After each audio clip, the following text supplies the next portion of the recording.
आओ sir start करते हैं। हम जा रहे हैं सोगा में।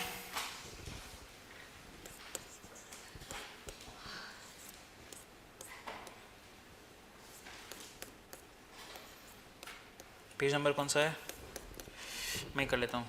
220 के आसपास होगा।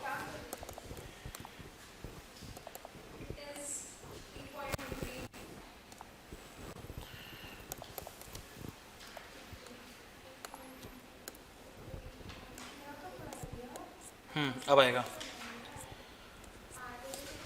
दी तूने बहुत कुछ मिस कर दिया। लास्ट सेक्शन ही थी ना तू। नाइस। बॉयफ्रेंड के साथ बाहर गई थी, और कहाँ गई थी? रह रहे के भी अलीबाग, रह रहे के भी अलीबाग। अच्छी जगह चुन लेती कोई। मेरा मुरबाद में फार्म हाउस था, वहीं चली जाती। थाने से थोड़ा सा आगे मुरबाद, वेरी पीसफुल प्लेस। आवाज से स्टार्ट करते हैं। यहाँ तक हो गया ना पूरा? यहाँ से स्टार्ट करना है, ठीक है। कितना छोटा सा है भाई ये चिंदू सा। मेरा आईपैड कितना अच्छा है। 4 बातें लिखिए। क्या हुआ? नहीं बोल बोल। बहुत बढ़िया भैया। क्या 11 जन कहाँ से आ गए ऑनलाइन? अभिनव, अश्विन, ध्रुव, हनी, कैनिल, मिथिल, निधि, रूही, वर्षिता, वेदिका।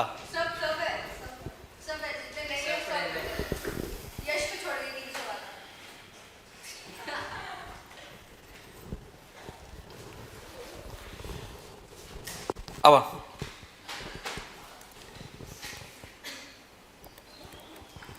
इम्प्लाइड वारंटी,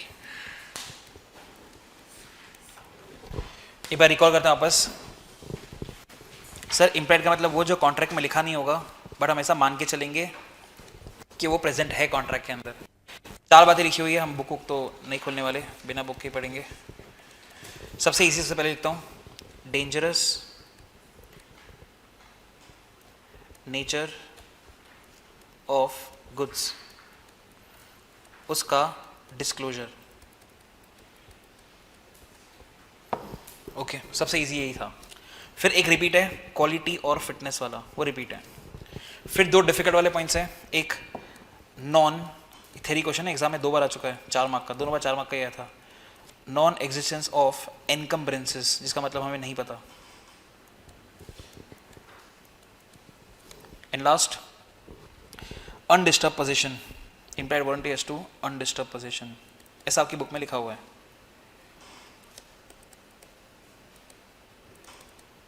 ठीक है, सबसे आसान से स्टार्ट करते हैं, ये वाला disclosure of dangerous nature of goods. Examples लेते हैं, बुक में तो नहीं दिए अच्छे एग्जाम्पल्स। 3 एग्जाम्पल लेता हूँ। First easiest example would be, आप कोई भी अगर कोई परफ्यूम की बॉटल देखेंगे, आपको उसके पीछे लिखा हुआ मिलेगा हाईली फ्लेमेबल। दूसरा एग्जाम्पल, आप कोई भी डिसइंफेक्टेंट यूज करेंगे, अगर आपको उसके पीछे लिखा मिलेगा always wash your hands after every use, keep away from eyes. तीसरा, कोई टॉय है, खिलौना है बच्चों का, उससे आपको बहुत बार लिखा हुआ मिलेगा या तो 3+, 5+, 7+।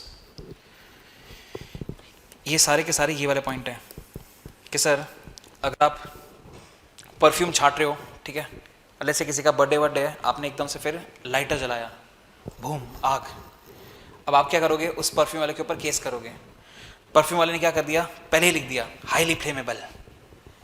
अब तू जान और तेरी आग जाने, कुछ हो गया तो हम रिस्पॉन्सिबल नहीं, क्योंकि हमने लिख के दे दिया हाईली फ्लेमेबल। अब ये तेरी रिस्पॉन्सिबिलिटी है कि तू ध्यान से यूज करे।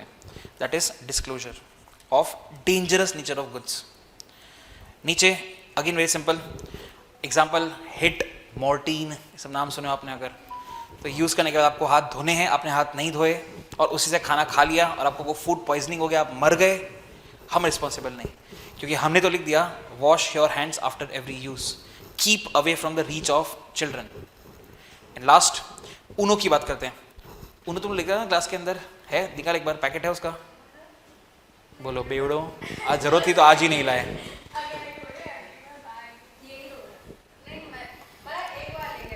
उनों के ऊपर लिखा होता है 3+। दैट बेसिकली मीन्स सर 3 साल के नीचे के बच्चे को इससे दूर रखना। सर क्यों? कार्ड्स के ऊपर प्लास्टिक का कवर होता है, अगर आप छोटे बच्चों को दोगे तो बेसिकली उसको कार्ड को खाएगा एंड उसके अंदर मुंह में प्लास्टिक जाएगा विच इज़ डेंजरस। तो हमने क्लियरली लिख दिया उसके ऊपर 3+ ऐसा करके। तो ये तीनों के तीनों आ जाएंगे इंप्लाइड वारंटी के अंदर। कैच।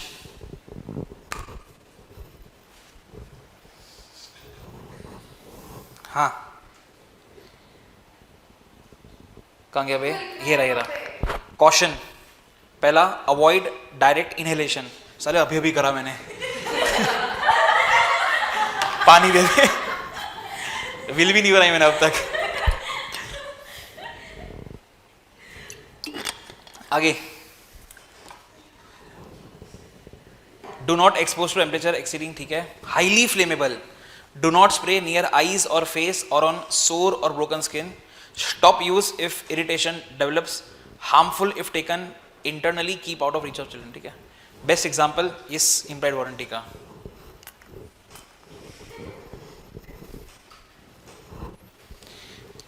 आगे बढ़ते हैं।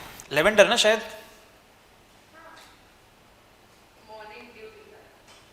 लेवेंडर है, लेवेंडर एंड मोगरा मिक्स है।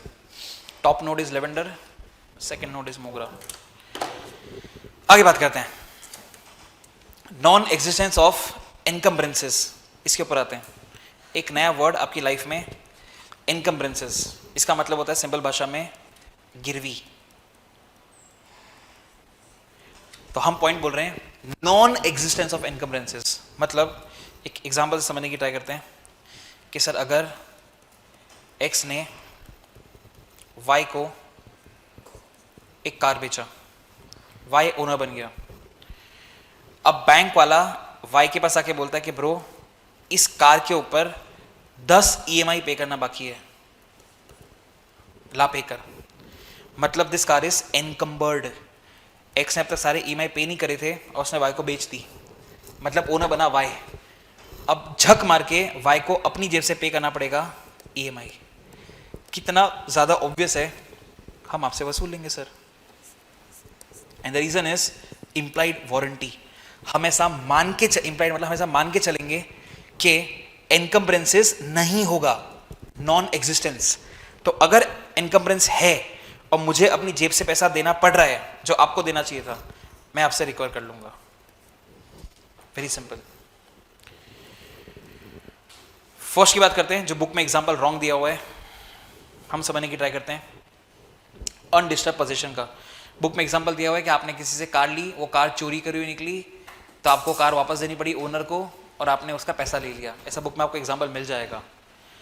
My problem with example is, sir ये सेम हमने पढ़ा था implied condition as to title के अंदर। हाँ, इंप्लाइड कंडीशन टाइटल के अंदर यही तो लिखा था कि आप किसी से कोई चीज खरीद रहे हो। हमारा एग्जांपल लेते ना, याद करते ना, क्रोमा वाला एग्जांपल। ऐश्वर्या राय, शाहरुख खान आके बोला था कि कैमरा मेरा है। तो अगर मैं बुक का एग्जांपल पढ़ूं तो सर ऐसे तो एग्जाम में पता ही नहीं पड़ेगा इंप्लाइड कंडीशन है कि इंप्लाइड वारंटी है, एंड दैट इज बुक का एग्जांपल इज रॉन्ग। हम अच्छा एग्जांपल लेते हैं। मैं मेरी कार की बात करता हूँ। चल, मेरी one of the car which is Elantra, उसके ऊपर एज ऑफ टुडे 13,500 का फाइन ड्यू है, आज भी है, पिछले 3 साल से। ना मैंने करा है ना मैं करूँगा, ठीक है। अब सपोज मैंने कार बेच दी मेरे एक दोस्त को, he is the owner now. अब वो कार चला रहा है और एकदम से टोल प्लाजा पे उसको देखा ब्लैक लिस्टेड कार। तो मुझे रोका यहाँ पे टोल पे, मैं दोस्त को रोका और बोला कि ब्रो 13,500 रुपये का फाइन पे करिए, इस कार के मालिक आप हैं, नहीं तो हम इस कार को सीज कर लेंगे। झक मार के मेरे दोस्त को पेमेंट करना पड़ेगा पूरा 13,500 का फाइन का। एंड वेरी ऑब्वियस वो मुझसे वसूल लेगा सर। द रीजन इज इसका पोजेशन डिस्टर्ब्ड था और हमारा कानून बोलता है अनडिस्टर्ब होना चाहिए। Implied warranty is to undisturb possession.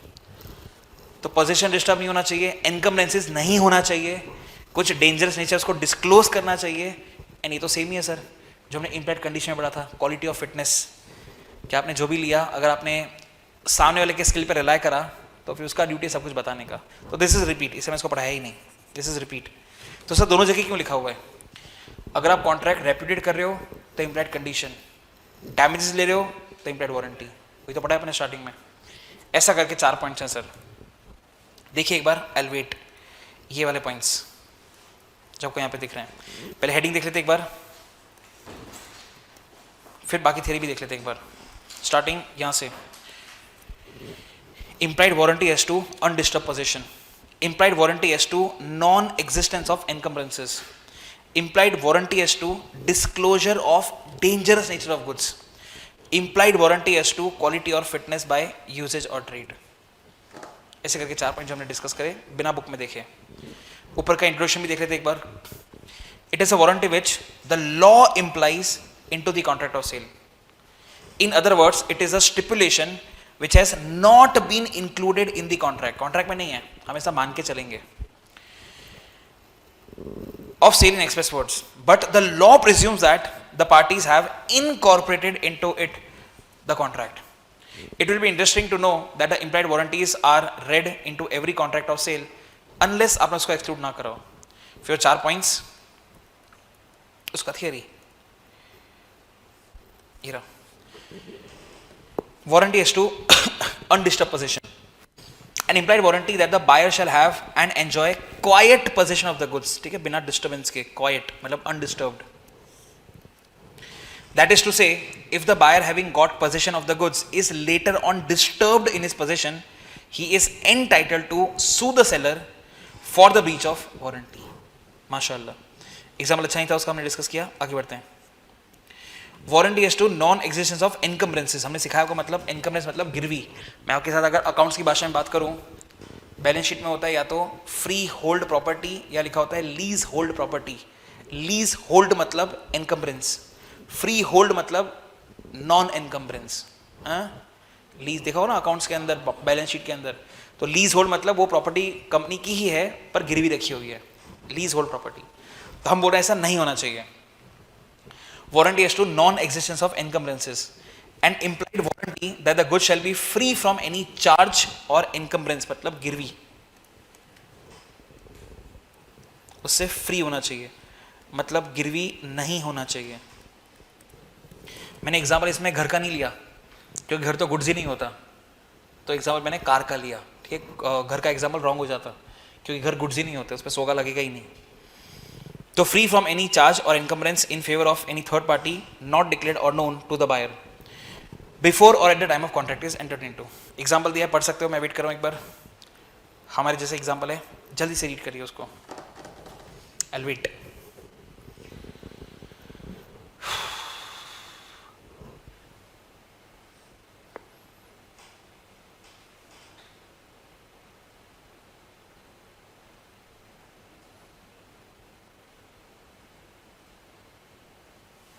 आगे थर्ड पॉइंट तो रिपीट है जो मैं ऑलरेडी पढ़ चुके हैं इम्प्लाइड कंडीशन के अंदर। Warranty as to quality of fitness by usage of trade. An implied warranty as to quality of fitness for a particular purpose may be annexed और attached by usage of trade. Regarding implied condition or warranty as to quality of fitness for any particular purpose of goods supplied, the rule is let the buyer be aware। ये हमने वहाँ भी पढ़ा था। That is, seller is under no duty to reveal unflattering मतलब obvious unflattering truths about the goods sold। But उसके कुछ exceptions हैं जो इसी यूनिट के अंदर आगे आएंगे। ये रहे exceptions केवी टेम्पटर के, आगे आएगा तब बात करेंगे। लास्ट पॉइंट पे आगे सर अपन, सबसे आसान वाला, disclosure of dangerous nature of goods। Where the goods are dangerous in nature and the buyer is ignorant, उसको नहीं पता of the danger, the seller must warn the buyer of the probable danger। If there is a breach of warranty, the seller may be liable or in damages। Example दिया, हर बार देखना, notice करना, बीवी की बजाता है ऊपर, तो ऊपर पता है एग्जाम्पल था बीवी वाला, ब्रेड वाला मार डाला था बीवी को, देख। F's wife consumed the milk, infected, माँ कसम डाइड। यहाँ भी उसने बीवी को ही कुछ बजाई उसकी, यहाँ पे भी। A sold a tin of disinfectant powder to C, despite of knowing the dangerous nature of the goods, the seller didn't warn C। C's wife opened the tin, whereupon the disinfectant powder flew into her eyes, causing injury, held As A failed to warn C of the probable danger, he was liable in damages to C. तो हमको पहले ही लिख देने का तो अपन बच जाएंगे. हाँ, आप चीज़ों को कनेक्ट करके पढ़ते हो अगर, तो मेरे दिमाग में आया यूनिट नंबर 1 का पेज नंबर 24 शायद, जहाँ हमने एक टॉपिक पढ़ा था स्पेशल कंडीशंस. हाँ, एरोप्लेन होता है, उस पर पीछे टर्म्स एंड कंडीशन लिखे होते हैं. वो टर्म्स एंड कंडीशन आपने पढ़ा या नहीं पढ़ा, हम ऐसा मान लेंगे आपने पढ़ा. लिली वाइट वर्सेस मनु स्वामी. हाँ, तो वो पॉइंट और ये पॉइंट सेम ही तो हुआ. यहाँ पे तो वही बोल रहे हैं, हमने एक बार लिख दिया, हम फ्री हो गए. मतलब अब आपने पढ़ा कि नहीं पढ़ा आपका प्रॉब्लम है, हमने लिख दिया, हम बच गए. इस चौथा इम्प्लाइड वारंटी. ठीक है, तो थ्योरी क्वेश्चन एग्जाम का 2 बार आ चुका है, दोनों बार 4 मार्क का आया था. यहाँ से शुड बी रीजनेबल, टॉपिक तो वही है ना, स्पेशल कंडीशन. ये 4 पॉइंट देखिए. एक बार हेड पॉइंट आपको आनी चाहिए, अंदर का अपनी मर्जी से आप लिख सकते हो. Head point should be perfect. देखिए एलिवेट सिर्फ रीड करना है, लिखना ऐसा कुछ है नहीं.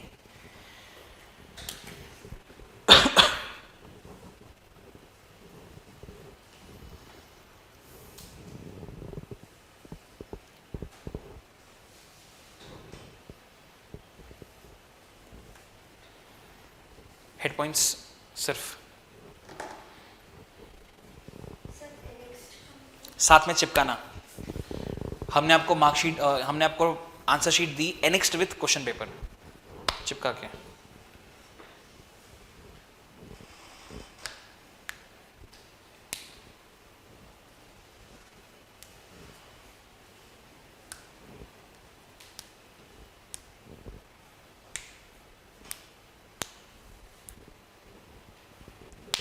डन. आगे last topic and unit number 2 is over. हम नया यूनिट स्टार्ट करेंगे जो फिर इन लोगों को भी समझ में आएगा. तुमको ये सब नहीं आएगा समझ में, इग्नोर, वापस करवाऊंगा बाद में. Last topic Q tempter. पढ़ चुके हैं कम से कम 4 या 5 बार इस टॉपिक को अपन. सर कहाँ पढ़ा इसको अपन ने? सबसे पहले तो मुझे याद है फ्रॉड के अंदर पढ़ा था, सेक्शन नंबर 17. हमने एग्जाम्पल किया था डी मार्ट वाला. डी मार्ट के ऊपर एप्पल, एप्पल के ऊपर स्टिकर, स्टिकर के पीछे छेद. हाँ, तब भी डिस्कस किया था कैसा खरीदने वाले का ड्यूटी होता है चेक करके खरीदना. हाँ, अगर उसने उसको छुपाया है तो अलग बात है. तो हमने जो केसेस लिखे थे क्लास के अंदर, मुझे अभी भी याद है. सबसे पहला केस था, सब्जी लेने गए थे, गर्लफ्रेंड से बात कर रहे थे, उसने सारी सड़ी सब्जियां दे दी थी. Nice nice. तो उसका मैं कंक्लूजन लिखा था फ्रॉड नहीं है. The reason was this caveat emptor. Theory यहाँ पे बहुत अच्छी सी लैंग्वेज लिखी हुई है. अगर मैं उसकी भाषा की बात करूँ, लैंग्वेज की, तो ऐसा बोलता है, sir it is the buyer's duty to satisfy himself before buying anything that the goods will satisfy the reason for which is buying it. एक और अच्छी लाइन लिखी हुई है उसके अंदर, the seller is not responsible for the bad selection of the buyer. मतलब सब कुछ वही सब घुमा फिरा के लिखा हुआ है बार बार. फिर केस लॉ दिया हुआ है, आपकी बुक में तो नहीं है, पुराने मॉड्यूल में था. पिग्स का एक केस लॉ है, वार्ड वर्सेस हॉब्स, ये वाला WARD वर्सेस हॉब्स. इसमें नेट है, मैं चेक करूँ एक बार, अगर होगा तो मैं बता ही देता हूँ आपको. आई डोंट नो चल रहा है कि नहीं चल रहा.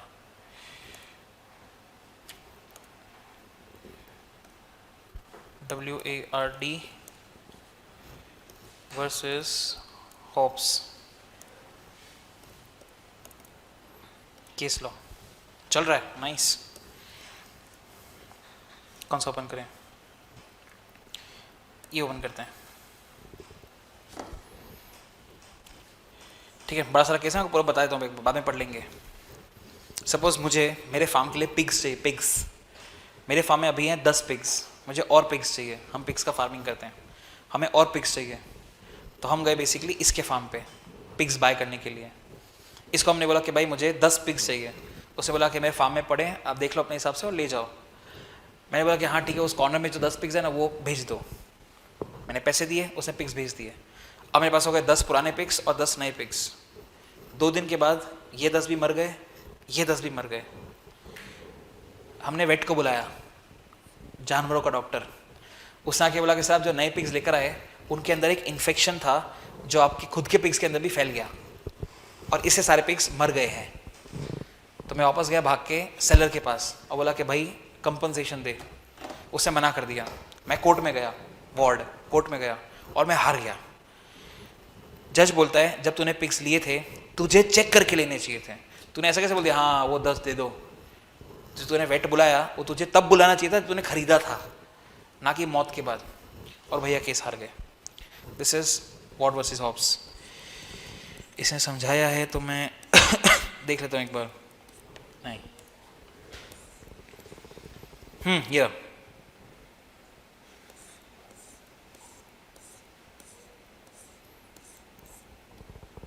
कहाँ गया बे, देखना कहीं दिखता है तो। वॉर्ड वर्सेस हॉब्स दिखता है तो ये रहा। गरीब कहाँ नीचे दिख रहा तेरे को? Oh nice. यहाँ भी रेफरेंस दिया हुआ है वॉर्ड वर्सेस हॉब्स का, पर वो लिंक नहीं है। ठीक है कोई बात नहीं, बुक में से पढ़ लेते हैं। मिलना चाहिए था, ये रहा यहाँ पे दिखा है। हाँ रिमाइंड मी लेटर। हाँ गरीबों देख कहाँ दिख रहा है, ये रहा 1878। In Ward versus Hobbes, the seller marketed certain pigs to the petitioner. However, the animals sold by the seller were suffering from typhoid. The seller was aware of the ailment but did not disclose it to the buyer. The House of Lords, मतलब judge, held that if a seller uses artifice or disguise to conceal the defects, तो fraud है। यहीं आ जाते हैं, यहीं पढ़ लेते ना भाई। A sold pigs to B. These pigs were infected, caused typhoid to other healthy pigs of the buyer. It was held that the seller was not bound to disclose that the pigs were unhealthy. The rule is caveat emptor. आपने देख के खरीदना चाहिए था sir. उसका यहाँ पे theory लिखा, हम देखते हैं। फर्स्ट पैराग्राफ तो पूरा अच्छा लिखा है उसने, फिर अपन कुछ मार्किंग करना होगा तो अलग से मार्किंग कर लेंगे। फर्स्ट पैराग्राफ तो पूरा पर। In case of sale of goods, the doctrine caveat emptor means let the buyer be aware. Beware की स्पेलिंग देख लेना, हगना मत फिर। BEWARE, BEAWARE नहीं, be aware, beware. When sellers display their goods in the open market, आगे sir काम की बातें, it is for the buyers to make the proper selection or choice of the goods. If the goods turn out to be defective, he cannot hold the seller liable. The seller is in no way responsible for the bad selection of the buyer. सब language आपके सामने use कर चुका already. The seller is not bound to disclose the defects in the goods which he is selling. मैं तो एक और example भी याद आ गया। सेक्शन नंबर 17 के अंदर लेफ्ट हैंड साइड वाले पेज पे लास्ट नहीं राइट हैंड साइड वाले पेज पे लास्ट लाइन एक घोड़े का एग्जांपल दिया हुआ था। ए ने बी को घोड़ा बेचा, वो घोड़ा पागल था पर ए ने बी को नहीं बताया। कितना दर्द है तुम्हारे जीवन में। इन दोनों का थोबड़ा देखो।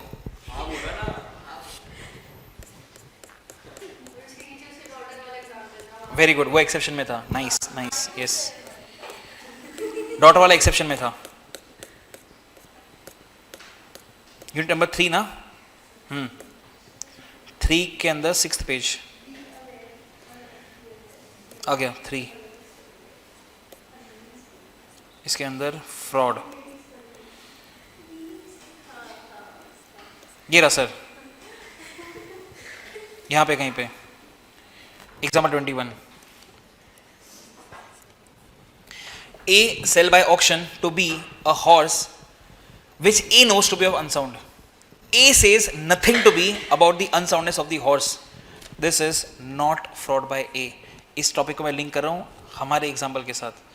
Let the buyer be aware, ऐसा करके 1 2 3 करें। 1 4 2 करते हैं।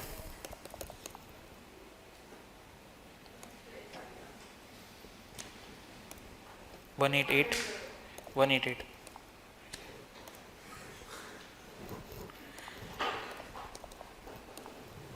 हा हा हा हा हा नाइस 200 करे। अब सर सेकेंड पैराग्राफ वापस एक बार। It is the duty of the buyer to satisfy himself before buying the goods that the goods will serve the purpose for which they are being bought. if the goods turn out to be defective or do not serve the purpose, or if it depends on the own skill and judgment, the buyer cannot hold the seller responsible. नीचे वाला वही हम पढ़ चुके already. Sir कहाँ पढ़ा था मैं इसको? Implied conditions to merchantability. हाँ, क्वालिटी फिटनेस, वहाँ भी आया था ये पॉइंट. स्पेशली क्वालिटी फिटनेस के अंदर तो तीनों पॉइंट आए थे. मर्चेंटिलिटी में तो यही पॉइंट आया था सिर्फ. क्वालिटी फिटनेस में तीनों पॉइंट आए थे कि सर मैंने उसके स्किल पे रिलाई करा, मैंने उसको पर्पस बताया और उसका वो धंधा है. ऐसा याद आना चाहिए. तीनों पॉइंट वही रिपीट करें यहाँ पे कि सर उस टाइम पे अगर आप उसके पे रिलाई कर रहे हो तो फिर वो रिस्पॉन्सिबल, नहीं तो आप रिस्पॉन्सिबल. ठीक है, मेरे कुछ काम का नहीं. एग्जाम 18 हमने पढ़ लिया. हम आते सर यहाँ पे, बहुत पहले एग्जाम में आया था, काफ़ी टाइम से नहीं आया, विच इज़ एक्सेप्शंस. आपको उसका मतलब समझ में आना चाहिए कि सर जब तक हम केविट एमटेक पढ़ रहे थे उसका मतलब ये निकल के आया बायर रिस्पॉन्सिबल. हम पढ़ रहे हैं एक्सेप्शंस ऑफ केविट एमटेक, जिसका मतलब ये निकल के आया बायर नॉट रिस्पॉन्सिबल. आपकी बुक में लिखे हैं टोटल 8 पॉइंट्स. 8 में से 6 हम ऑलरेडी पढ़ चुके हैं. हम उनमें से पहले 5 की बात करते हैं. पांचों पॉइंट्स वही जो आपने इम्प्लाइड कंडीशन में पढ़े. आपको एक पॉइंट मिलेगा सेल बाय सैंपल, जल्दी देख. एक मिलेगा डिस्क्रिप्शन, एक मिलेगा sample as well as description, एक मिलेगा मर्चेंटेबिलिटी, एक मिलेगा क्वालिटी फिटनेस. मिला 5 पॉइंट. पांचों वही जो हमने पढ़े थे लास्ट लेक्चर में ही इम्प्लाइड कंडीशन के अंदर. सर एग्जाम्पल लेते किसी एक का सैंपल का एग्जाम्पल लेते हैं. अगर मैं आपकी दुकान में आके एक गुलाब जामुन खाया, मुझे अच्छा लगा और मैंने ऑर्डर प्लेस करा, आपने फिर बल्क भेजा मेरे घर पे जो मैच नहीं कर रहा था सैंपल के साथ, उसमें मेरी गलती कैसे हो सकती है? मेरा रिस्पॉन्सिबिलिटी क्या था? आके खा के टेस्ट करके चेक करने का. मैंने करा. अब आपने जो बल्क भेजा वो इससे मैच करेगा, वो मेरी ड्यूटी थोड़ी है वो. तो इसलिए वहाँ पे केविट एमटेक नहीं लगेगा. ठीक है, 5 पॉइंट. आपकी बुक का 8वां पॉइंट हम अभी भी पढ़ के आ रहे हैं फ्रॉड के अंदर. बुक में लिखा हुआ एक्टिव कंसीलमेंट. अगर उसको, अभी एप्पल का मैंने एग्जांपल लिया कि अगर उसको इस तरह से छुपाया है कि सामने वाले को नहीं मिल सकता, तो आप केविट एमटेक नहीं लगा सकते. Let the buyer be aware नहीं लगा सकते. कि सर डीमार्ट पे हम एप्पल लेने जाएंगे तो हम थोड़ी एप्पल के स्टिकर निकाल के देखेंगे कि पीछे क्या है, तो वहाँ पे आप केविट एमटेक नहीं लगा सकते क्योंकि उसको जानबूझ के छुपाया हुआ है. एक्टिव कंसीलमेंट लिखा वहाँ पे. ओके, अब हमारे पॉइंट हो गए कितने? 6 हो गए. अभी भी 2 बचे. एक ही नया पॉइंट है विच इज कस्टम यूजेज वाला. एक और पॉइंट बचा. अभी 7 ही पॉइंट हुए. हाँ वो तो बचा. उसके अलावा हाँ ब्रांड वाला. सर कितना ऑब्वियस है, अगर मैं कोई ब्रांड नेम में कोई सामान खरीद रहा हूँ तो उसमें मैं रिलाई कर रहा हूँ ब्रांड के ऊपर. अगर कुछ हगा उसके अंदर, कुछ गलत हुआ तो मैं या सेलर रिस्पॉन्सिबल नहीं, वो ब्रांड रिस्पॉन्सिबल. ऐसा करके आपके 7 पॉइंट हो जाते हैं, सिवा एक को छोड़ के जो अलग पॉइंट है. आपको याद आ रहा हो तो हम ये ब्रांड वाला पॉइंट भी पढ़ चुके हैं. मुझे तो एग्जाम्पल भी याद है, आपको पता नहीं याद है कि नहीं. हमने एक एग्जाम्पल देखा था इसके अंदर. कौन गया भाई ब्रांड नेम? ये रहा, शायद आपको याद आ जाए. Merit swing machine. Left hand side page पे सबसे ऊपर वाला एग्जाम्पल था. करता हूँ, ओपन करता हूँ. मेरिट स्विंग मशीन सर्च करता हूँ, एक सेकंड में मिल जाएगा. MERITT था शायद, नहीं तो स्विंग मशीन तो मिल ही जाएगा. नहीं भैया को मिला ही नहीं. बोलो स्विंग मशीन, ये तो मिलना चाहिए.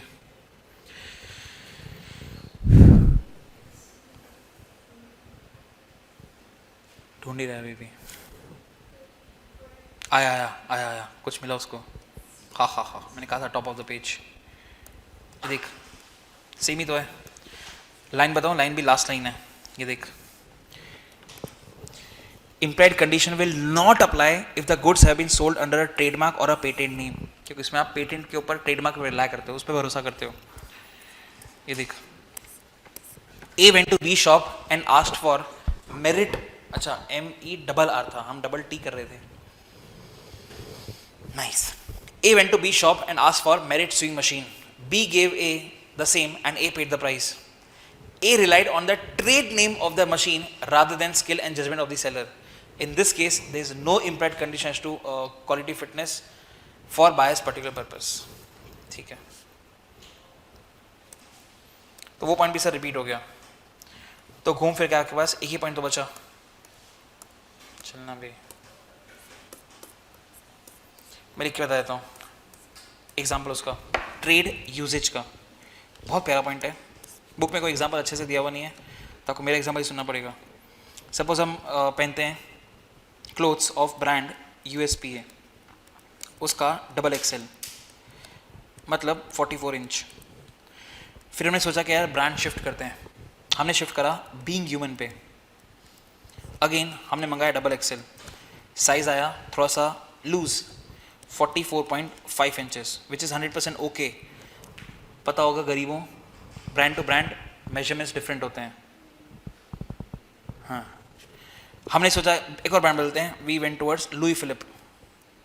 हमने मंगाया वापस डबल एक्सएल, थोड़ा टाइट था 43.5.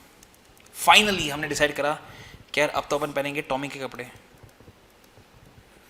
ऑर्डर किया आपने डबल एक्सएल, आया 38 इंच.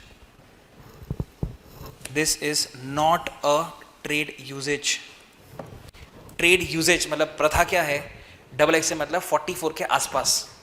तो हम अगर डबल एक्सएल मंगाते हैं और आप 38 इंच देते हो, उसमें लेट द बायर बिहेवियर नहीं लग सकता. इसमें सैलरी हगा है कि तुम कस्टम्स को, प्रथा को फॉलो नहीं कर रहे हो, यूजेज को फॉलो नहीं कर रहे हो, तुम्हारे कोई अलग ही मेजरमेंट का मशीन है. तो इसमें आप लेट द बायर बिहेवियर नहीं लगा सकते. ठीक है, उसकी गलती नहीं है, उसने बराबर ही मंगाया था, आपने कुछ ज़्यादा ही छोटा दे दिया sir. That is trade usage. तो सपोज एग्जाम क्वेश्चन तो आया नहीं पिछले 11 अटेम्प्ट से, पर फिर भी सपोज एग्जाम में क्वेश्चन आता है कि what do you mean by caveat emptor and what are the exceptions, ऐसा करके. तो maximum they can ask for is 7 marks. उससे ऊपर के क्वेश्चन आते ही नहीं 7 मार्क के ऊपर. अब उन 7 मार्क के भी अंदर 1 मार्क तो इसका ही चला जाएगा, 1 से 2 वैसे मैं फिर भी 1 ही लिखता हूँ. चल, क्या आप केवे टेम्पटर समझाओगे, let the buyer be aware. मतलब एक्सेप्शन आपको लिखने पड़ेंगे maximum in any given scenario 6. हम तो सर 8 ट्राई कर रहे हैं याद करने की, ऑल 8, जिसमें से मैंने आपको बोला कि 6 रिपीट है. उसमें से 1 सैंपल हो गया, फिर डिस्क्रिप्शन हो गया, फिर सैंपल प्लस डिस्क्रिप्शन हो गया, फिर मर्चेंटेबिलिटी हो गया, फिर एक और क्या था बने, क्वालिटी फिटनेस हो गया. ये तो एज इट इज रिपीट है, बिना कोई नाटक के. इसी यूनिट के 2 पेज पहले हमने सारे पॉइंट्स पढ़े. फिर मैंने आपको बोला एक फ्रॉड वाला, एक्टिव कंसीलमेंट, उसमें भी बायर की कोई गलती नहीं है सर. ये 6 आपको याद रखने चाहिए. 2 एडिशनल अगर याद रहते हैं तो ब्रांड नेम वाला अजीब पॉइंट है, वो हटके पॉइंट है इसलिए, और दूसरा ये वाला ट्रेड यूसेज. तो मैं तो आपको 8 पॉइंट बता रहा हूँ, पर बोल ये रहा हूँ कि ये 6 पॉइंट ज़्यादा आसान है जो एक बार में आप रिकॉल कर सकते हैं. पढ़िए, मैं वेट कर रहा हूँ 2 मिनट. All the 8 points. देखो आपको कौन सा पॉइंट समझ में नहीं आया. उसने 1-2 एग्जाम्पल भी दे रखे हैं, आपको पूरा एक बार रीड कर लेना चाहिए. Take 2-3 minutes, go through the same. 2-2 case law भी दे रखे हैं उसने, उसको रीड करोगे क्लैरिटी बढ़ेगी. I am on page number 3.25, exceptions. Waiting 2 to 3 minutes. Online वालों 12 जन बैठे हुए हैं, एक्सपेक्टिंग समझा होगा. इम्प्लाइड वारंटी, फिर केवे टेम्पटर और फिर उसके एक्सेप्शंस. इसके ऊपर ट्रेन रन कर सकती हूँ. देख मैं पढ़ता हूँ. Bombay Burma trading corporation versus Agha Mohammad. Timber was purchased for the express purpose, तुमने बताया उसको purpose, of using it as railway sleepers, and when it was found to be unfit for the purpose, the court held that the contract could be avoided. आपने purpose बताया था कि मुझे इसलिए चाहिए, और उसने जो दिया वो उस पर्पस को सॉल्व ही नहीं करता. तो मेरी क्या काम का, मैं चाहूँ तो उस ऑर्डर को कैंसिल कर सकता हूँ. नहीं, मैं पहले ही बता देता ना होता तो. हमने क्वालिटी फिटनेस में वही तो पढ़ा था, आपने पर्पस बताया, उसके ऊपर रिलाई करा और उसका धंधा है, तो केवे टेम्पटर नहीं लगता क्योंकि आप उसके ऊपर रिलाई कर रहे हो. तो अब उसको आपको अच्छा माल सप्लाई करना है. तो यहाँ पे हम उसके ऊपर रिलाई करे थे तो वो अच्छा माल सप्लाई करेगा. बाकी पढ़ लिया जल्दी.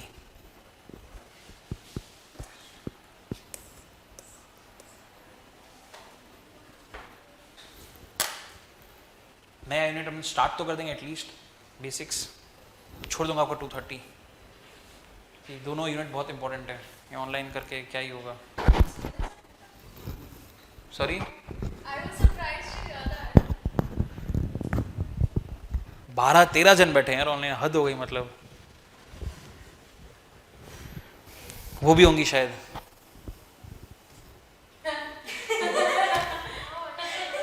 ये ट्यूबलाइट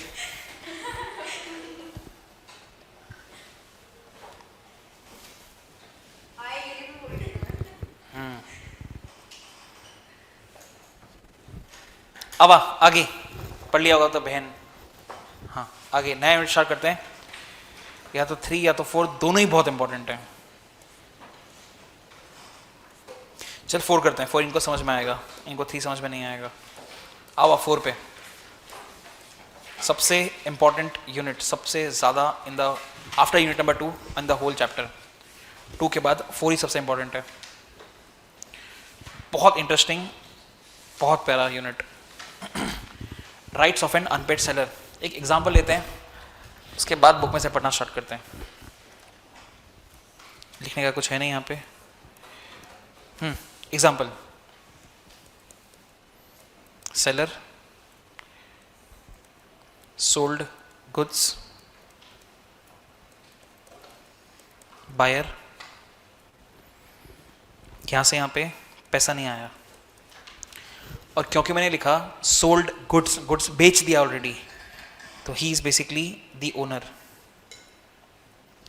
सब माल का है, माल हम भेजने ही वाले थे, अभी फिलहाल हमारे पास पड़ा हुआ है, हम भेजने ही वाले थे, पर हमें पता पड़ा कि सामने वाला पैसा नहीं देने वाला या नहीं दे सकता, व्हाटएवर। What next sir? जो सामान हमारे पास था अब वो हमारे पास ही रहेगा, हम उसको कहीं नहीं जाने देंगे। सर क्यों? क्योंकि सामने वाला पैसा तो दे नहीं रहा। जैसे ही मुझे पता पड़ा सामने वाला पैसा नहीं दे रहा, मैं सेलर से बन जाऊंगा अनपेड सेलर, जो मेरे यूनिट का नाम है। एक ऐसा सेलर जिसको अपना पैसा नहीं मिला। सर कितना पैसा? पूरा पैसा नहीं मिला। मतलब अगर 1 रुपये भी बचा हुआ है बायर का देना, तो आपको हम अनपेड सेलर ही बोलेंगे, सेलर नहीं बोलेंगे। सर क्या फ़र्क पड़ता है आप किसी को सेलर बोलो या आप किसी को अनपेड सेलर बोलो, उससे क्या फ़र्क पड़ता है? अगर आप अनपेड सेलर हैं तो ही आपके पास राइट्स हैं, अधिकार। सर कितने? 3 + 4 7 अधिकार हैं आपके पास। अगर आप सेलर हो कोई अधिकार नहीं आपके पास। एनहेंस मेरे एग्जाम्पल के अंदर मैंने आपको एक अधिकार बता भी दिया, जिसको हम पढ़ भी चुके हैं। इसको हम लीन बोलते हैं, लीन, कब्जा कर लेना। अब ये अधिकार मुझे क्यों मिला? क्योंकि मैं अनपेड सेलर हूं।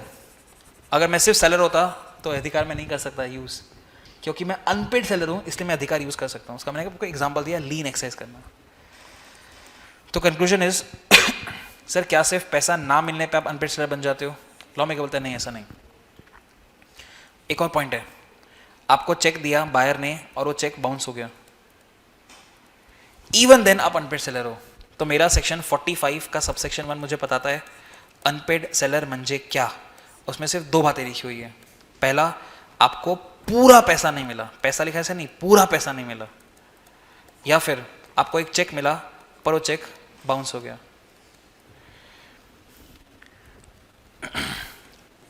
एक बार बुक में आते हैं, चल फिर वापस यहाँ पे आता हूँ। सीधा पहले 45 1 ही पढ़ते हैं, काम की बात करते हैं, फिर बाकी टाइम पास पढ़ लेंगे। देखते हैं क्या बोलता है। According to section 45 subsection 1 of the act, the seller of goods is deemed to be unpaid seller when, पहला, the whole of the price has not been paid or tendered and the seller had immediate right of action for the price। मतलब पैसा due हो चुका था, due, तभी तो आपके पास immediate सू करने का अधिकार आएगा। अगर पैसा ड्यू नहीं हुआ तो सू करने का क्या मतलब? मतलब पैसा ड्यू हो गया और उसने आपको पैसा नहीं दिया, that is what I mean by had an immediate right of action, मतलब केस करने का for the price, whole of the price.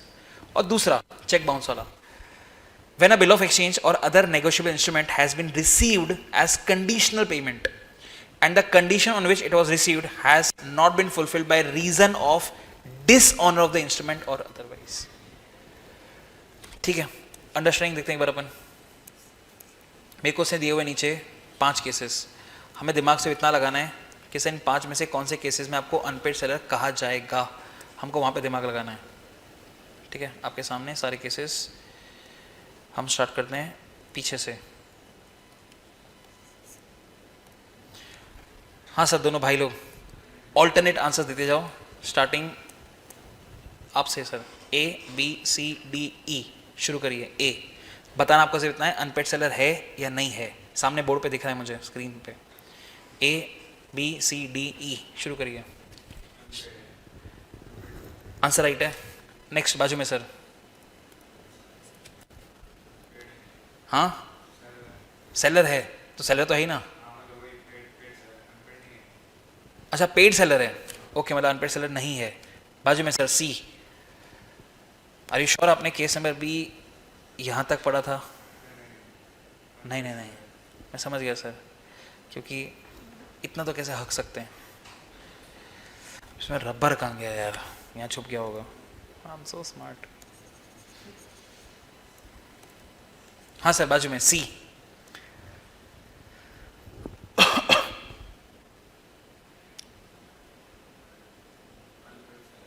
Unpaid seller है कि नहीं है वो बताना है। हाँ है। बाजू में सर डी।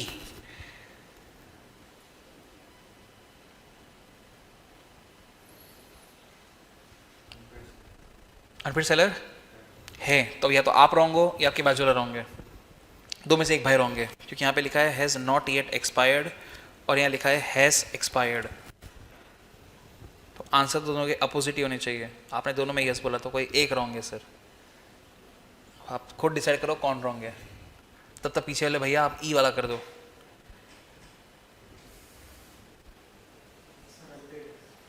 ठीक है, हाँ sir, C versus D, decide करो कौन सही कौन गलत।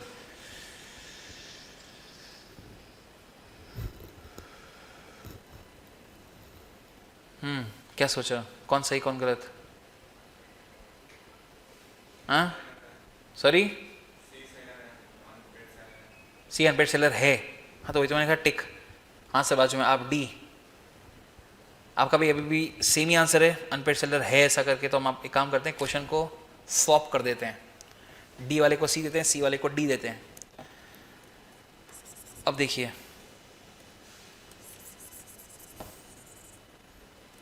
हाँ सर बताओ क्या आंसर है आपके हिसाब से अब सी का?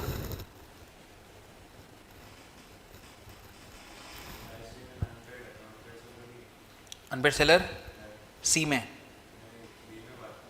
सी में बोलना बेवड़े, तूने पहले डी का तो आंसर दिया, अब सी का दे।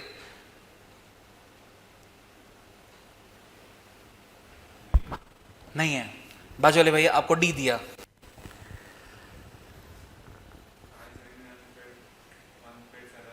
ओके, तो डी के अंदर दोनों का आंसर सेम है, सी के अंदर डिफर कर रहा है, एंड आंसर इज सी के अंदर नहीं है। पैसा ड्यू ही नहीं है बे, has not yet expired.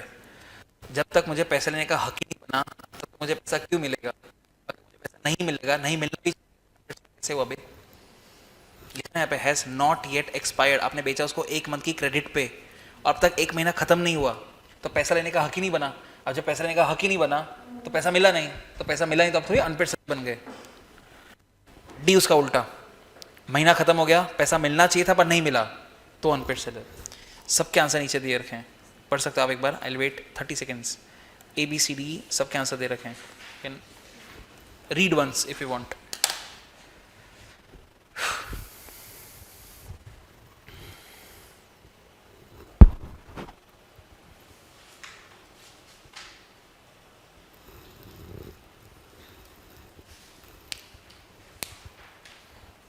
All the 5 answers, easy PG.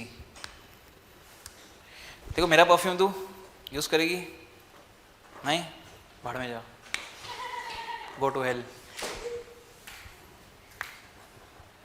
हटा रहा हूं। ऊपर एक और एक डिफिकल्ट पैराग्राफ है, ये वाला नहीं समझ में आएगा, मुझे पढ़ाना पड़ेगा, फ्री पेपर पर ट्राई करते हैं। 45 का सबसेक्शन 2 डिफिकल्ट, फिर भी ट्राई करते हैं। The term seller here includes any person who is in the position of the seller, has, for instance, an agent of the seller to whom the bill of lading has been endorsed, or a consignor or an agent who has himself paid or is directly responsible for the price. 45 का subsection 2 कुछ काम करने exam के लिए, but हम उसको फिर भी पढ़ेंगे. वेरी डिफिकल्ट लैंग्वेज, उसको आसान बनाते हैं एग्जाम्पल से. So we basically have a principal जिसका एक एजेंट है और एक थर्ड पार्टी है. यहाँ से यहाँ पे गुड्स गए, गुड्स सेंट, यहाँ से यहाँ पे गुड्स सोल्ड. एक महीने का क्रेडिट. ओके, एक महीना खत्म हुआ. प्रिंसिपल ने एजेंट से पूछा कि ब्रो पैसा कहाँ है. एजेंट ने थर्ड पार्टी से पूछा कि ब्रो पैसा कहाँ है. थर्ड पार्टी ने बोला कि मुझे एक हफ्ता दो, 1 वीक. इसने इसको बोला कि सर आपका पैसा 1 वीक में आ जाएगा. प्रिंसिपल बोलता है कोई बात नहीं है, चलता रहता है, चलेगा. फिर 1 वीक बाद वापस से पूछा प्रिंसिपल ने एजेंट को कि भाई पैसा आया कि नहीं आया. एजेंट ने थर्ड पार्टी को पूछा कि भाई पैसा कहाँ पे है. उसने बोला सर मुझे 2 दिन और दो. एजेंट ने इसको बोला कि वो 2 दिन और मांग रहा है. प्रिंसिपल बोलता है भाड़ में जा, मैं 2 दिन वेट नहीं करने वाला, मुझे मेरा पैसा चाहिए. अब या तो मैं तेरे को नौकरी से निकालेगा कि तू पता नहीं किस किस को बेचता रहता है, या मैं तेरी पगार में से काटेगा. बोल क्या करना है. एजेंट बोलता है सर आप दोनों ही मत करो, एक काम करते हैं, आपको पैसा चाहिए ना, मैं आपको अपनी जेब में से पैसा देता हूँ. प्रिंसिपल इज हैप्पी और पिक्चर से बाहर. अब जहाँ पे प्रिंसिपल था वहाँ पे एजेंट खड़ा हो जाएगा, मतलब अब ये बन जाएगा अनपेड सेलर, और इससे पैसा रिकवर करेगा लॉफुली. वापस पढ़ता हूँ sentence. The term seller here includes any person who is in the position of a seller, as for instance an agent of the seller to whom the bill of lading has been endorsed, or a consignor or agent who has himself paid or is directly responsible for the price. उसको भी unpaid seller बोल दिया जाएगा. कुछ काम का नहीं, आगे बढ़ते हैं. 45 का 1, 45 का 2 दोनों हो गया. 45 का 1 काम का. उसके गंदे गंदे एग्जाम्पल्स देखते हैं सर, बहुत ही आसान वाले. A sold certain goods to Y for 50,000. Y paid 40,000 but fails to pay the balance. X is an unpaid seller. Example 2. P sold some goods to R for 60,000 and received a check for a full price. On presentment, the check was dishonored by the bank. P is an unpaid seller. ठीक है. काम की बात करते हैं, important बात करते हैं. सर माना हम अनपेड सेलर हैं, हमारे पास अधिकार क्या? 3 अधिकार दिए हुए हैं. मार्क करो अभी के लिए सिर्फ. Lien, stopping of goods in transit, अभी किसी का मतलब नहीं पता अपन को, और एक रीसेल. 3 अधिकार दे रखे हैं. हम बात करते हैं सीधा एग्जाम के क्वेश्चन की पहले कि सर लीन तो हमको फिर भी समझ में आता है, स्टॉपेज इन ट्रांजिट क्या होता है? ठीक है, सुपर इंपॉर्टेंट. मैं लीन भी समझ आता हूँ बिकॉज इन लोगों को नहीं आता. वापस एक बार एग्जाम्पल से कर लेते हैं. टेबल बनाया बीच में, यहाँ लिखा हमने लीन और यहाँ लिखा हमने स्टॉपेज इन ट्रांजिट. ओके, लीन का सीधा एग्जांपल लेते हैं. वही जो हमने ऊपर लिया था सेम एग्जांपल है कि sir we have an seller जिसने गुड्स बेच दिए, मतलब ओनरशिप जा चुकी है. Goods sold to buyer. Goods seller भेजने ही वाला था पर पता पड़ा कि बायर ने पैसा देने से मना कर दिया, नहीं दूंगा. सेलर के आगे लग जाएगा प्रीफिक्स विच इज अनपेड. अब क्योंकि वो अनपेड सेलर बन गया, ये गुड्स जो मेरे पास थे अभी मेरे पास ही रहेंगे सर, मैं इसको दूंगा ही नहीं, भले ओनर ये है, क्योंकि माल तो बेच चुके पर मैं माल नहीं दूंगा. इसको बोलते हैं लीन. दैट इज पोजीशन के ऊपर कब्जा कर लेना. क्या गर्मी लग रही है भाई, तुम लोग क्या एसी बंद करा, गरीबों, पुअर पीपल, चालू करो उसको. ऐसा ही होता है. बहुत अच्छा हुआ, आई एम सो हैप्पी. भगवान का ऐसा वापस हो. चालू कर जल्दी.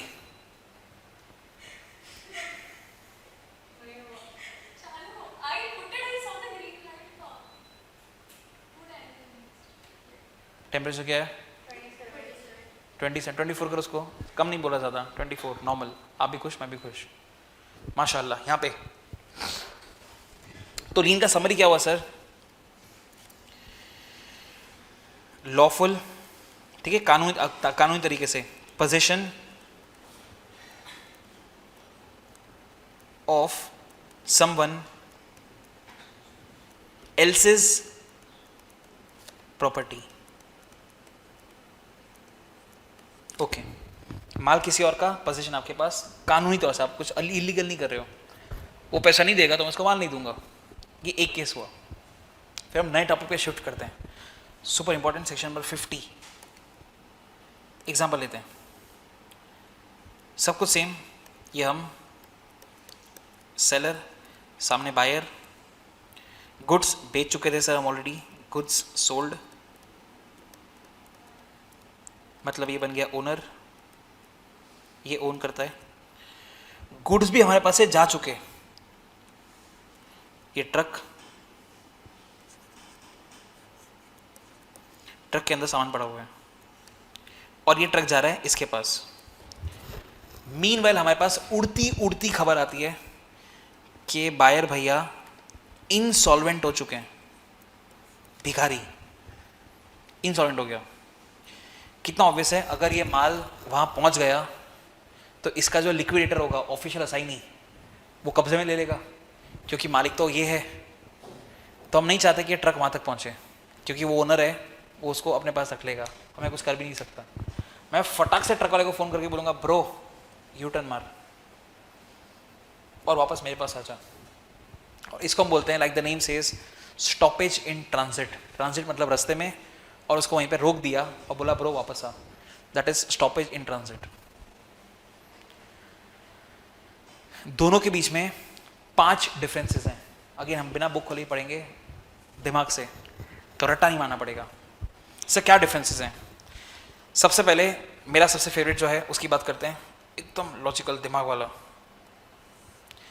सर ये जो लीन की बात कर रहे हो आप, ये जो लीन की आपने बात करी, एग्जांपल दिया, ये लीन के अंदर आपका जो राइट है, right, that right is to retain the goods. जो मेरे पास है वो मेरे पास ही रहेगा। बाजू में it is a right of regain the goods. कितना प्यारा लिखा है लॉ मेकर ने, कि एक में आपके पास है, आपके पास ही रहेगा, एक में आपके पास से जा चुका, वापस आपके पास आ जाएगा। Retain, regain. Okay, next point पे आते हैं। अगेन बहुत प्यारा पॉइंट आई वुड से, कि सर आपका जहां पे लीन का अधिकार खत्म होता है, वहां आपका स्टॉपेज इन ट्रांजिट शुरू होता है। कितना लॉजिकल है। जब तक गुड्स मेरे पास हैं तब तक मैं लीन कर सकता हूं। गुड्स मेरे पास से चले गए मतलब मैं लीन नहीं कर सकता, गुड्स मेरे पास है ही नहीं, पर स्टॉप इन ट्रांजिट तो कर सकता हूं, वापस मेरे पास आ जाएंगे। तो जहां पे लीन खत्म होता है वहां पे स्टॉपेज इन ट्रांजिट शुरू होता है। नेक्स्ट,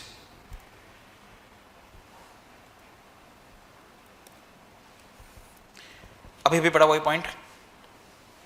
सर लीन का एंड पॉइंट है जब गुड्स आपके पास से चले गए। स्टॉपेज इन ट्रांजिट का एंड पॉइंट है जब गुड्स बायर के पास पहुंच गए। क्योंकि अगर एक बार गुड्स बायर के पास पहुंच गए, फिर कौन सा स्टॉपेज इन ट्रांजिट गया। सर तो क्या करने का, फिर सू करेंगे, वो अलग बात है, हम वो नहीं पढ़ रहे अभी। तो दोनों में डिफरेंस हुआ कि पहले हम सिर्फ इनकी बात कर रहे हैं कि सर लीन खत्म होता है, वहां स्टॉप इन ट्रांजिट शुरू होता है। अब दोनों के खत्म होने की बात कर रहे हैं। वहां बात कहते हैं खत्म हुआ शुरू हुआ, या बात करें खत्म खत्म। लीन खत्म होगा जब गुड्स आपके पास से चला जाएगा। गुड्स गया सेलर के पास से, गुड्स गया तो लीन खत्म। यहाँ पे स्टॉपेज ट्रांजिट खत्म जब गुड्स बायर के पास पहुंच गया। ये तीसरा डिफरेंस हुआ। चौथा, नेक्स्ट पे आते हैं। अगेन बहुत आसान पॉइंट। सर लीन अधिकार आप एक्सरसाइज कर सकते हो जब कैश सेल्स था और सामने वाला बायर कैश नहीं दे रहा। क्रेडिट सेल्स था, क्रेडिट पीरियड खत्म हो गया, उसके बाद भी आपको पैसा नहीं दे रहा। एंड लास्ट, जब सामने वाला भिखारी हो गया, इंसॉल्वेंट। पर बाजू वाला आप कर सकते हो सिर्फ एक ही केस में, जब वो इंसॉल्वेंट हो गया। कितना simple. Last point, fifth, easiest, मैंने लास्ट के लिए रखा। कैसा लीन वाला अधिकार इज अ अधिकार ऑफ हैविंग पोजीशन। पोजीशन आपके पास है और उसको आपके पास ही रखा जाएगा।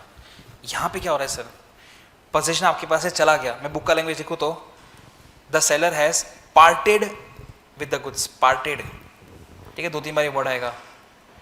ये सर, ये इसकी बात कर रहा हूँ, ये पार्टेड आपके पास से चला गया पर रास्ते में है सर, दैट इज ट्रांजिट में है और बायर को अब तक मिला नहीं है, तो आप स्टॉपेज इन ट्रांजिट कर सकते हो।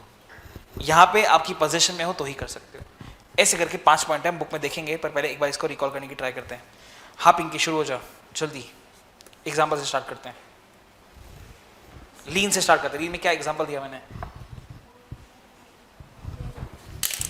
हाँ तो और कौन है पिंकी? पागल है, उसको तो क्या इग्नोर कर उसको।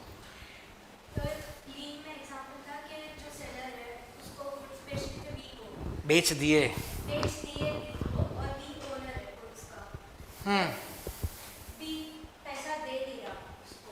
हाँ कौन? सेलर।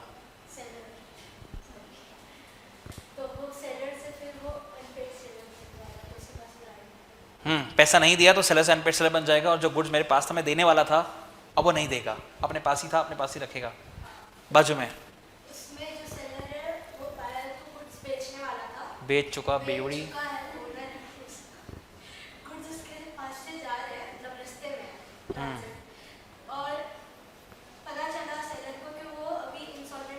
कौन सेलर? खुद बायर।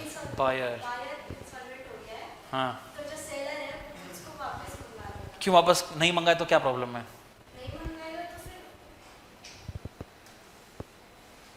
कैसा घुमाया? बोल बोल। नहीं मंगाए तो क्या दिक्कत है? नहीं, टॉपिक में आएगा, रिकवरी लंबी हो जाएगी, माल उसके पास चला जाएगा, फिर मैं उसको बोलूँगा कि पैसा दे, वो बोलेगा मैं तो इंसॉल्वेंट हो गया, फिर मैं कोर्ट में जाऊँगा, फिर मैं सू करूँगा उसके ऊपर, फिर उसका असेट बेचेगा, फिर जितना पैसा आएगा उतना आएगा, नहीं आएगा, नहीं आएगा। इसमें तो गुड्स जाएगा ही नहीं, पूरा मेरे पास वापस आ जाएगा। डिफरेंस पे आइए। कर सकता है, नहीं कर रहा है।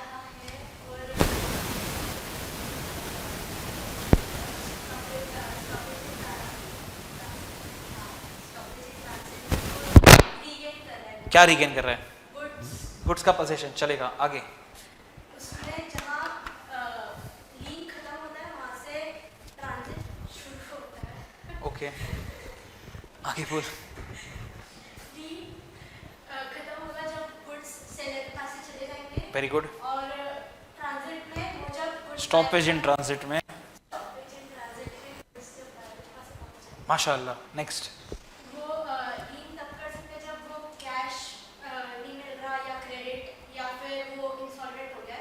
नहीं क्रेडिट क्या बोला? क्रेडिट नहीं मिल रहा क्या? वापस बोल एक बार। कैश नहीं मिल रहा बराबर, इंसॉल्वेंट हुआ बराबर, बीच में क्या बोला? क्रेडिट। क्रेडिट नहीं मिल रहा।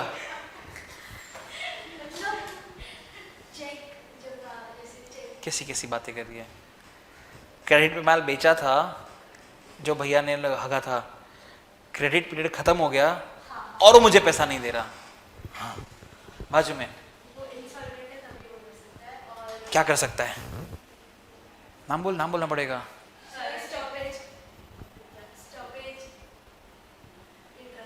माशाल्लाह। हाँ बहन बोल, क्या हुआ? अगर आप क्रेडिट पे बेच रहे हो तो कुछ तो ऑलरेडी मेरे पास चले जाएगा। कैसी कैसी बात करिए? क्रेडिट पे बेचना मतलब ओनरशिप जा रही है। एक एग्जांपल लेते हैं, मैं अगर क्रोमा जाता हूँ, एक टीवी सिलेक्ट करता हूँ, टीवी का मैं उसको पैसा देता हूँ, लेट्स से 50%, वो मुझे बिल देता है। ओनर कौन बना? मैं कि क्रोमा? माँ। टीवी मेरे पास आया कि नहीं आया? नहीं, टीवी तो 2-3 दिन बाद आएगा ना। अब उस बीच क्रोमा को पता पड़ा कि मैं उसको टीवी का पैसा नहीं देने वाला, तो वो लीन करेगा। क्रोमा के पास से टीवी निकल गया और मैं इंसॉल्वेंट हो गया, तो क्रोमा के पास टीवी वापस चला जाएगा। So simple. हाँ तो कंटिन्यू कर बे। 5वां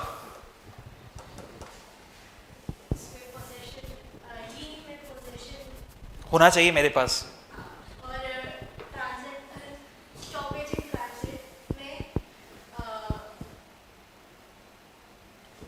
पार्टेड पार्टेड हाँ parted with goods मतलब हाँ parted with goods मतलब बायर के पास से चला जाना चाहिए, बेवड़ी सेलर के पास से चला जाना चाहिए। मैं घुमा रहा हूँ, घूम रही, हाँ ये डायग्राम बनाया तो सही ऊपर। हाँ सर वो दिमाग में नहीं आ रहा था आपका अचानक से। पार्टेड विद द गुड्स, फिर जल्दी जल्दी बोल, बायर के पास पहुंच जाना चाहिए। अबे इमेजिन कर तो रट्टा नहीं मारना पड़ेगा क्या, मेरे पास से सामान चला गया, सामने वाले तक पहुंचा नहीं अब तक, तभी तो मैं वापस मंगा सकता हूँ। इसको इमेजिन करेगी तो भी आंसर निकल जाएगा। मेरे पास से parted with the goods in transit, वहां पहुंचा नहीं, रट्टा कैसे मार सकते हैं इसमें, इमेजिन करना है। ये रहा, क्या हो बेवड़ी, रूही, रूही का क्या करना है, उसका क्या करना है? हाँ आपने तो बोला था उस दिन कि क्या रट्टा मारती है। अच्छा, वो जो आंसर दिया था वो हर बार का नहीं पता ना, उस दिन था। अच्छा हर बार का आई डोंट नो। नाइस। आओ सर, डिफरेंस हमने एग्जाम का एक क्वेश्चन कर लिया मस्ती मस्ती में, बिना बुक खोले बिना टॉपिक को रीड करे। देखते हैं डिक्शनरी 2.113 ना, कौन सा पेज है, 3 पॉइंट पता नहीं, 3.47। पहला द एसेंस, नहीं हमारे सीक्वेंस में पढ़ते ना, हाँ पहला the essence of right of lien is to retain possession, whereas right of stoppage in transit is to regain possession.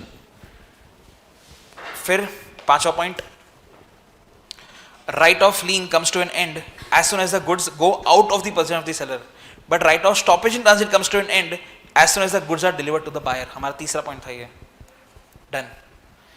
फिर हमारा दूसरा, उसका चौथा, the end of right of lien is the starting point of right of stoppage in transit। कितना प्यारा लिखा sir.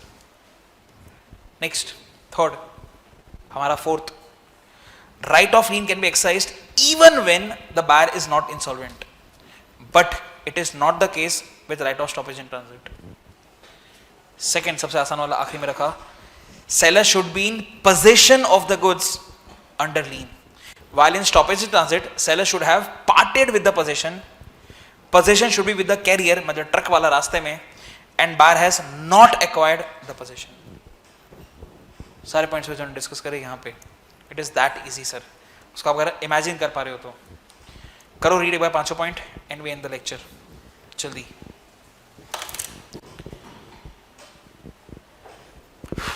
पांचों difference, हाँ भाई ऑनलाइन वालों,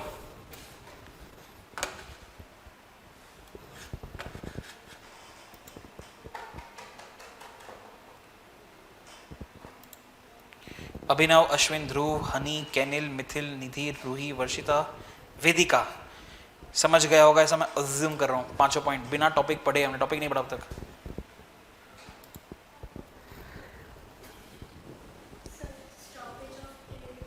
स्टॉपेज ऑफ ट्रेड बेवड़ी 10 बार लिखने को दूंगा, स्टॉपेज इन ट्रांजिट आज तो लिख कर ही जाएगी आज तो। हाँ बोल, आगे बोल, स्टॉपेज ऑफ ट्रेड बोल, 10 बार लिखने को दूंगा, हाँ बोल।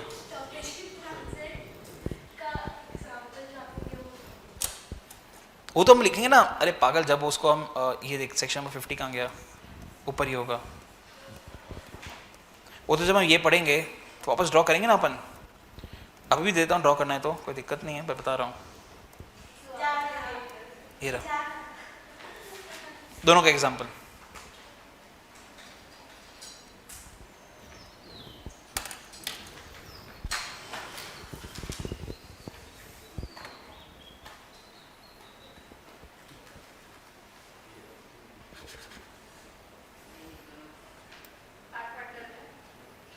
क्या वो बहन पढ़ लिया?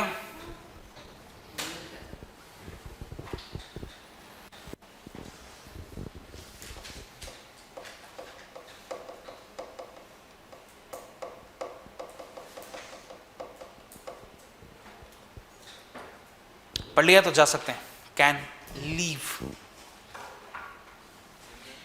नेक्स्ट अपना आई गेस फ्राइडे को है, सैटरडे को है, कब है? फ्राइडे आई थिंक 1.5 घंटे का ही है, उसमें यूनिट खत्म हो जाएगा। ठीक है, अच्छा ही है। जावा, हाँ चलो दीदी। रफ में लास्ट पेज पे, नहीं मुझे याद ही था, लास्ट में स्टॉपेज इन ट्रांजिट, बस 10 बार। हाँ दोस्त ऑनलाइन कैन लीव, हो गया।